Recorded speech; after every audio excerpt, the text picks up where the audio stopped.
সাবেক আইসিটি প্রতিমন্ত্রী আজ কাঠগড়ায় দাঁড়িয়ে কাঁদলেন আর সাংবাদিকের প্রশ্নে রইলেন একেবারে নিশ্চুপ।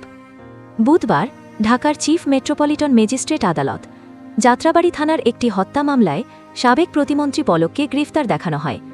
কাঠগড়ায় দাঁড়িয়ে থাকাকালে আদালতের বারান্দার দিকে চেয়েছিলেন তিনি। সেখানে দাঁড়িয়েছিলেন একজন স্বজন।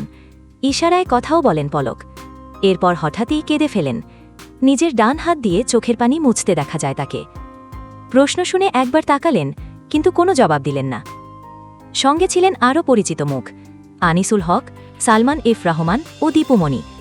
কাঠগড়ায় আনিসুল ও সালমান নিজেদের মধ্যে কথা বললেও পলক ছিলেন নিশ্চুপ। সবাইকে নিরাপত্তা হেলমেট পরিয়ে বের করা হয় আদালত থেকে। আমু ও দীপুমণি ছাড়া বাকিদের পেছনে হাতকড়া পরানো হয়। সিঁড়ি দিয়ে নামতে নামতেই তীব্র প্রতিক্রিয়া জানান একজন উপস্থিত ব্যক্তি। সালমানকে উদ্দেশ্য করে দেন কটুক্তি। সালমান কিছু না বলে মাথা নিচু করে নেমে যান। এরপর ধীরে ধীরে নামেন আমু ও দীপুমণি। দীপুমণি বর্তমানে আছেন কাশিমপুর মহিলা কারাগারে। আইনজীবী জানান তিনি দিন কাটাচ্ছেন ধর্মগ্রন্থ ও পত্রিকা পড়ে।